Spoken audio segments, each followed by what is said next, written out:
What's up everyone, welcome back to BlackTideTV and welcome back to Elite vs Elite, an exclusive series here on BlackTideTV where I take two Elite variants of the same weapon, play back-to-back games with them, record my gameplay, show you guys my best lives and my best gameplays in those two matches while I compare the two Elite variants in look and feel and how they compare. I give you attachment recommendations, I give you how to use each variant, and we just talk about these two elites and which one you should be looking out for the most. So in this video we're doing the EM1. I spun the magical wheel of randomness and it gave me the EM1, so that's the topic for the third Elite versus Elite video. So today we're talking about the EM1. Before we get started, I want to talk about some personal bias of my own. First one is that I hate the EM1. I cannot stand this weapon. That's just a personal thing. If you like it, I'm sorry, but I just do not like the EM1 at all. I think it's pretty much useless. So my gameplay is not going to be 100%, especially with the Polar Vortex, because bias number 2 of my own is that this is actually my second gameplay ever with the Polar Vortex. So when the Polar Vortex gameplay isn't the best, when I only get like 2 kills per clip, that would be why. It's because I'm not used to the Polar Vortex, and I don't think it's a very good elite weapon in the long run anyways. So those are my bias out of the way. Let's go ahead and start talking about these weapons. On screen now you're seeing the Polar Vortex, the stat chart for the Polar Vortex, and it is going to tell you that you're getting +1 fire rate, +2 handling, and -3 mobility. So this thing's going to have crazy fast fire rate. Fire rate actually does affect the damage with this weapon, and that I'm going to actually tell you about when we get into the comparison part of the video. Next, we're going to talk about the Pwner stats. Those are going to be on screen now. And the Pwner stats are +2 damage, +1 mobility, -1 accuracy, -1 fire rate, and -1 handling. So it's kind of minuses across the board. So it's not minusing one specific thing like the Polar Vortex is. So you're not going to really notice a huge downside in anything on this weapon, but you are going to notice a good upside on that damage. So we're going to talk about that in just a minute. Let's go back to the Polar Vortex now that we have the stat charts out of the way, and let's talk about the Polar Vortex for a little bit.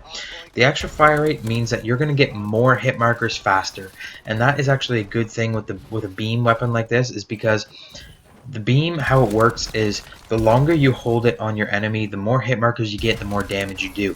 So you want to be accurate with these beam weapons. You want to be hitting them. You want to be keeping the beam on them and getting as many hit markers as you can.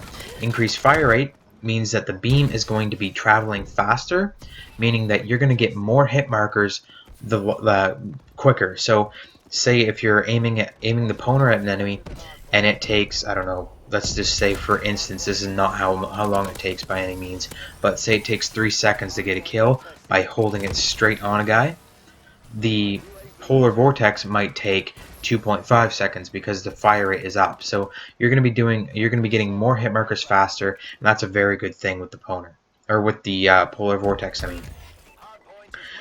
What's interesting is that the fire rate increase does not affect the overheat time.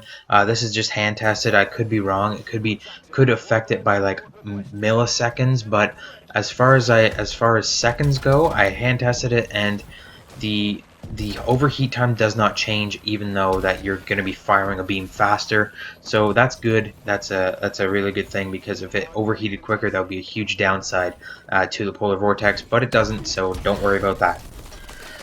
Let's talk about the fire rate bonus a bit more in depth, and that would be how the hit markers are actually giving you a kind of an increase in damage. It kind of seems like an increase in damage because this weapon works as a beam. It's the longer the beam is held on, is the more damage you do. So with this weapon, you could be getting 2 hit markers in the time that another variant gets 1 hit marker.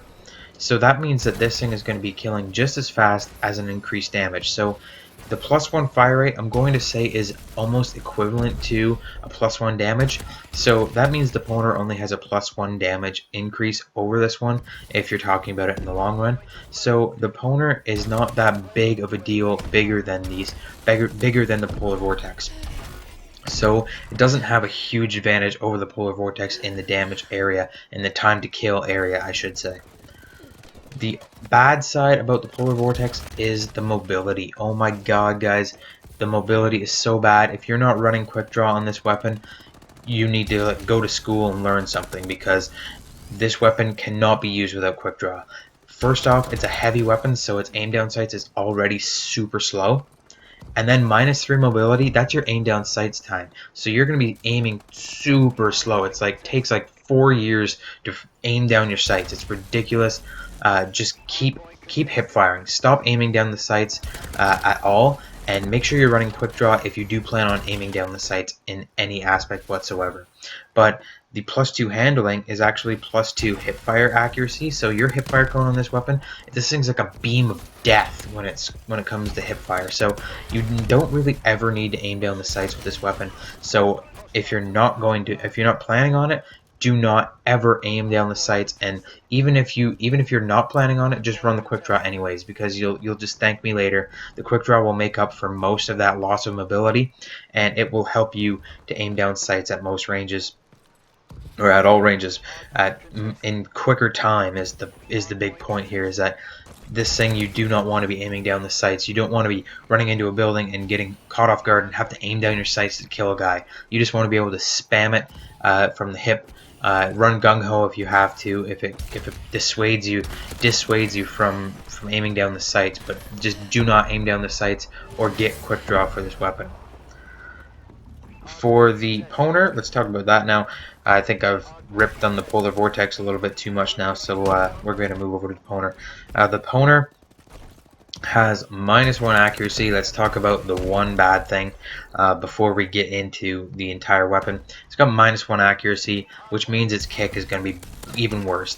It's kind of funny that the laser beam of this game actually has kick, and it doesn't make a lot of sense, but it does, and it's got some massive kick. And then this weapon, with the -1 accuracy, has even worse kick. It pulls way up into the right. It's just ridiculously hard to control, and you definitely need a foregrip. Use a foregrip with this weapon. Do not ever run this weapon without a foregrip, and it shouldn't be too bad for you. So just as long as you have that foregrip, you're combating that loss of accuracy, and it's definitely working a bit better for you. So always use a foregrip and you'll combat that loss of accuracy, and then pretty much everything else is good with this weapon. The -1 handling you can deal with. That's just your hip fire accuracy, and this one's got +1 mobility, so it's actually going to aim down sights faster. So you can always be aiming down the sights with the Pwner as fast as you can go, and just beaming guys to death. Aim down sights. You don't have to worry about always hip firing or always doing something, a certain thing, whereas with the Polar Vortex you do. The extra damage makes me happy. Of course it does. This thing is a very weak weapon. It takes like 6 hit markers to get a kill. It's ridiculously slow at getting kills. So when you get that +2 damage, it's actually going to make it like a 4-hit kill. It's very good at all ranges to be using this weapon over any other variant in the EM1 category. So make sure if you're ever planning to use the EM1, you're using the Pwner, because it is the best for upgraded damage and faster time to kill. The -1 fire rate you can deal with, like the +2 damage counteracts that. Like I said, for the Polar Vortex, the 1 fire rate and the 1 damage kind of counteract, but then this one's also got an additional plus damage, and that's just gonna shoot it above all the rest of the variants for this weapon, and it's just gonna be beast. So always run the Pwner with this, if you have it. The Polar Vortex you can kind of live without. Let's talk about the aesthetics before we're done.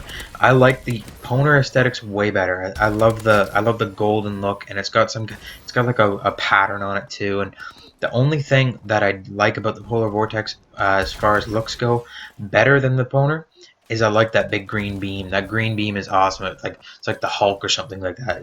I don't know what it does, but it's just awesome. You're shooting people with gamma radiation. It's awesome. Whereas with this one, you're shooting a pink beam. It's kind of silly. You can tell it's kind of put in there to be silly. That you're using this golden pink beam of death weapon. So make sure. So the green beam is a lot nicer. I wish this one came with a green beam, or with like a golden beam or something like that. Would be really cool to come out of the Pwner. But it's got the pink beam, and it's kind of funny and silly. But it doesn't affect the actual look of the weapon too much. So the aesthetics are going to the Pwner as well as the entire edge. So make sure you're running the Pwner if you're going to run this weapon. I feel a lot more comfortable using it. I feel like it's way better weapon than the Polar Vortex. And I feel like the Polar Vortex could have some better increases, like maybe +2 fire rate, or like +3 handling, or something like that, or plus another attribute, maybe +1 range or something to give it that extra edge. It doesn't have a lot of specialization when it comes to the Polar Vortex. It's just kind of like, yeah, it's like the EM1, but it's a little bit better than the EM1. Whereas the Pwner, it's like it's the EM1, but like the damage is buffed out of the world. So make sure you're running the Pwner. Thanks a lot for watching this video, guys. Tell me which variant of the EM1 you like better down in the comments down below. Give this video a like if you enjoyed it. And as always, hit that big red subscribe button if you haven't already. And share this with all your friends so they can enjoy my daily gaming goodness as much as you do every day. One more thing before I go, let's talk about the actual attachments. I did kind of talk about them while I was shooting through here, but for the Polar Vortex, you should be running Quick Draw, because if you don't, you're an idiot, and you should be running stock. So once you are aim down sights, you don't have to unaim down sights. You can just aim down the sights and walk around like that. So then you never have to worry about aiming down sights again. For the Pwner, make sure you're running the foregrip, and that's pretty much all you need for the Pwner. Once again, guys, thanks a lot for watching. Just at the end here is my score. So if you're skeptical and you don't believe in all of my reviews and you'd rather just have the gameplay speak for itself, there it is. Thanks a lot for watching. See you all on my next video.